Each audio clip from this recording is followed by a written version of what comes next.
नमस्कार। बेसिक ज्योतिष की यात्रा में आज जो हमारी चर्चा रहेगी, चौथे घर का स्वामी कुंडली के 12 भाव में बैठकर क्या क्या फल देता है। पहले मैं चौथे हाउस को थोड़ा सा इंटरप्रेट कर दूं कि चौथा हाउस जो है वो आपकी मन की शांति का घर है। आपका मन कितना शांत है। चौथा हाउस आपकी माँ का है। चौथा हाउस आपके वाहन, घर और वैभव, लग्जरी कैसी है आपकी, यह हाउस इन सब चीज़ों को दर्शाता है।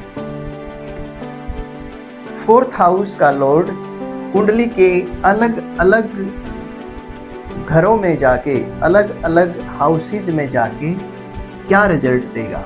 तो सबसे पहले, क्योंकि यह लगन है 1 नंबर, तो चौथे हाउस का मालिक अगर लगन पर बैठ जाए, हाउस और हाउस का स्वामी जिस भाव में बैठेगा उससे कनेक्शन बनाने की कोशिश करेगा।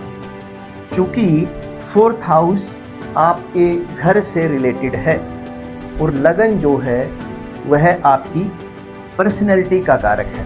तो अगर चौथे हाउस का मालिक लगन पर बैठेगा तो यह व्यक्ति की पर्सनैलिटी उसके घर, उसकी माँ, उसकी मन की शांति से कनेक्ट हो जाएगी। घर के अंदर कोई भी चीज़ अगर ऊपर नीचे होगी तो ऐसे जातक की पर्सनैलिटी को इफेक्ट करेगी। घर में जो भी छोटी मोटी बातें होंगी, ऐसा जातक उनमें पूरी तरह से अपनी इन्वॉल्वेशन रखेगा। दूसरी चीज आपकी मदर। देखिए, आपके मदर की जो जीवन के इम्पैक्ट हैं वो ऐसे जातक की पर्सनैलिटी पर आएंगे। उसकी मदर का जो लाइफ में जो उसके संस्कार हैं वह ऐसे जातक की पर्सनैलिटी पर बहुत इफेक्ट डालेंगे। यानी सीधे सीधे ऐसे कहा जाए कि घर में जो आपकी मदर की लाइफ का पैटर्न जो रहा है वह सीधे सीधे जातक की लाइफ पर असर जरूर डालेगा। थर्ड, फोर्थ हाउस जो है वह आपकी धन संपत्ति या प्रॉपर्टी का भी है। तो ऐसा जातक जब कभी भी अपनी खुद की प्रॉपर्टी खरीदेगा तो उसकी लाइफ में बहुत पॉजिटिव जो है वो चेंज आएगा। अगर कोई भी जातक रेंटेड प्रॉपर्टी में रहता है या अपनी किसी रिश्तेदारों की प्रॉपर्टी में रहता है तो जो एक साइकोलॉजिकल इफेक्ट है उसके माइंड पर बना रहता है। और जब आदमी अपनी प्रॉपर्टी में रहेगा तो वह अपने हिसाब से वहाँ पे इन्वायरमेंट जनरेट करेगा और जो उसके थॉट प्रोसेस है उसमें एक मेजर चेंज आएगा। या यूँ कह लें कि वह उसको बहुत पॉजिटिव मानसिक शांति मिलेगी, क्योंकि चौथे हाउस का कनेक्शन लगन से बना हुआ है। चलिए आगे बढ़ते हैं। अगर फोर्थ हाउस का लॉर्ड सेकंड हाउस में बैठ जाए तो सेकंड हाउस आपके परिवार का है, आपके धन का है, लाभ का है। तो ये स्थिति कई बार अच्छी और कई बार बुरी भी हो सकती है। फोर्थ हाउस का लॉर्ड सेकंड में गया तो ऐसे जातक के ऊपर उसके जो परिवार का जो प्रेशर है वह बना रहता है। ऐसी स्थिति में ऐसे जातक का जो परिवार है वह कंबाइन फैमिली भी आपको कई कुंडलियों में देखने को मिलेगा। तो इस स्थिति में अगर सेकंड हाउस में कोई अशुभ ग्रह है तो ऐसे परिवार का जो इंटरनल वातावरण है, यानी आपसी जो सामंजस्य है, वह अच्छा नहीं मिलता है। दूसरा, अगर फोर्थ और सेकंड का कनेक्शन है तो कई बार यह भी दिखाता है कि आपकी फैमिली के एफर्ट से आपकी प्रॉपर्टियां बढ़ रही हैं या आपकी संपत्ति जो है वो बढ़ रही है।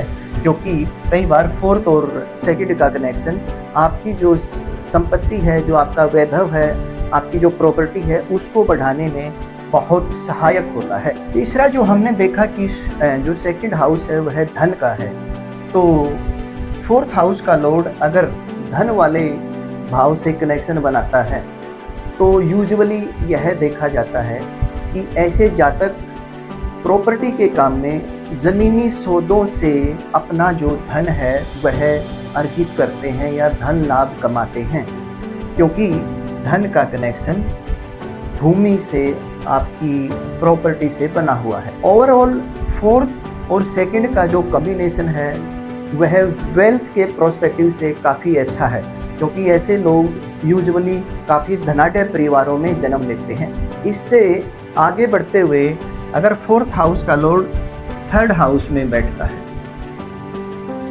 तो ऐसी स्थिति में ऐसे लोग छोटी छोटी यात्राएं बहुत ज़्यादा करते हैं, अपने परिवार से दूर रहेंगे या अपनी माँ से दूर। ऐसी स्थिति में जातक को रहना पड़ता है, क्योंकि फोर्थ हाउस का कनेक्शन यात्रा वाले हाउस से बना हुआ है।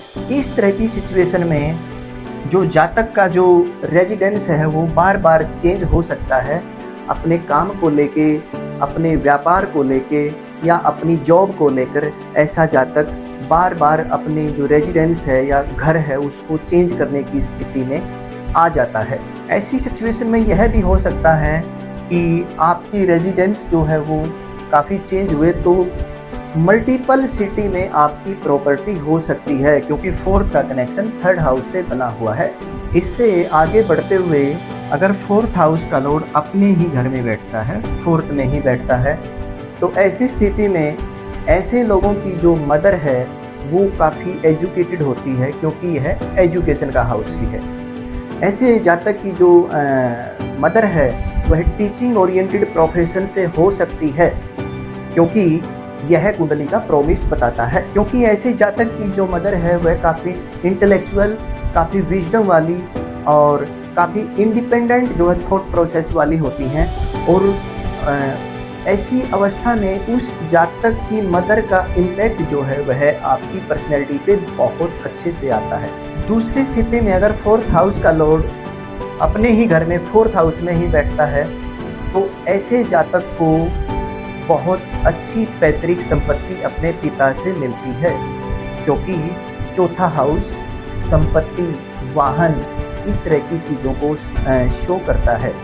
तो ऐसी स्थिति बताती है कि ऐसे जातक को काफ़ी अच्छे लेवल पर पैतृक संपत्ति मिलती है। इससे आगे बढ़ते हुए अगर फोर्थ हाउस का लॉर्ड फिफ्थ हाउस में चला जाए तो फिफ्थ हाउस जो कि संतान का हाउस है, धर्म कर्म का हाउस है, तो अगर चौथे हाउस का स्वामी फिफ्थ हाउस में चला जाता है तो ऐसे जातक का जो मन है वह अपनी संतान के प्रति बहुत वैचारिक या सेंसिटिव स्थिति वाला होता है।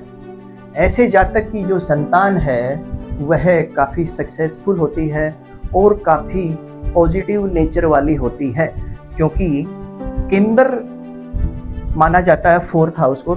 केंद्र का स्वामी त्रिकोण में गया तो केंद्र की शुभता जो है वो त्रिकोण यानी फिफ्थ हाउस को मिल गई। अगर फोर्थ हाउस का स्वामी फिफ्थ में चला जाता है तो इस स्थिति में जातक किसी बड़े धर्म कर्म के नाम पे कुछ जमीन का दान भी कर देता है। ऐसा बहुत सी कुंडलियों में देखा गया है। ऐसे जातक जो है वो मन से काफ़ी क्रिएटिव होते हैं, अपनी क्रिएटिविटी के द्वारा काफ़ी अच्छी सक्सेस अचीव करते हैं। ऐसे जातक की एजुकेशनल यात्रा में उसकी माँ का बहुत बड़ा योगदान होता है। ऐसे लोग अपनी माँ से काफ़ी कुछ सीख के समाज में अपने आप को एक यूनिक प्रोडक्ट के रूप में प्रस्तुतिकरण देते हैं, क्योंकि वो एजुकेशनली काफ़ी स्ट्रॉन्ग होते हैं और उस एजुकेशन का जो रिजल्ट है उसको अपनी जीवन की यात्रा में काफ़ी अच्छे से मिलता है। इसी यात्रा में आगे बढ़ते हुए अगर फोर्थ हाउस का लॉर्ड सिक्स्थ हाउस में चला जाता है तो सिक्स्थ हाउस का कनेक्शन जो है वो फोर्थ हाउस के साथ थोड़े से अलग तरीके से काम करता है। देखिए, सिक्स्थ हाउस आपके कर्जे का, आपके स्त्रियों का, आपकी जॉब का या फिर जो आपके रोग का। तो अगर फोर्थ हाउस का लॉर्ड सिक्स्थ में चला जाए तो एक चीज़ तय होती है कि ऐसे लोगों की जो मदर होती है या माँ होती है उसने काफ़ी स्ट्रगल किया होता है या काफ़ी संघर्ष उसने किया है। ऐसी कुंडलियों में अगर 4th हाउस का स्वामी 6th हाउस में आता है तो ऐसे लोग जो है वो लोन लेकर अपना घर बनाते हैं। यह कुंडली का प्रॉमिस बताता है। इस तरह की अवस्थाओं में यह साफ साफ शो हो जाता है कि मदर के ऊपर फैमिली का बोझ भी रहा है, मदर के ऊपर लोन का बोझ भी रहा है, और मदर के ऊपर जो है वह अपने कुटुंब को भी एक तरह से अपने बलबूते पर लेके आगे बढ़ रही है। और बोले तो मदर को काफ़ी स्ट्रगल करना पड़ता है अगर किसी का 4th का स्वामी 6th हाउस में चला जाए। इससे अगर आगे देखें तो 4th लॉर्ड जो है वो 6th हाउस में गया तो यह भी शो करता है कि ऐसे जातक की मदर को जो हेल्थ इशू है वह काफ़ी लाइफ में ज़्यादा बार आते हैं, या रोग का सामना जो है वो काफ़ी ज़्यादा बार और जल्दी करना पड़ता है, क्योंकि 4th मदर 6th रोग। तो 4th का जो कॉम्बिनेशन है वह 6ठे हाउस से बनता है। तो कई बार यह जो है फलित इस तरह की कुंडलियों में देखने को मिलता है। तो 7th हाउस से लेके 12वें हाउस का जो फलित है वो हम अगली वीडियो में करेंगे। आपको अगर इस तरह की जो फलित यात्रा है अलग अलग भावों की अच्छी लग रही है तो प्लीज़ आप चैनल को सब्सक्राइब कर लें, लाइक करें और कमेंट करें, क्योंकि आपके जो कमेंट है वह हमारे लिए बहुत बहुमूल्य हैं। हम आपके कमेंट्स का वेट करेंगे। धन्यवाद। कल मिलते हैं।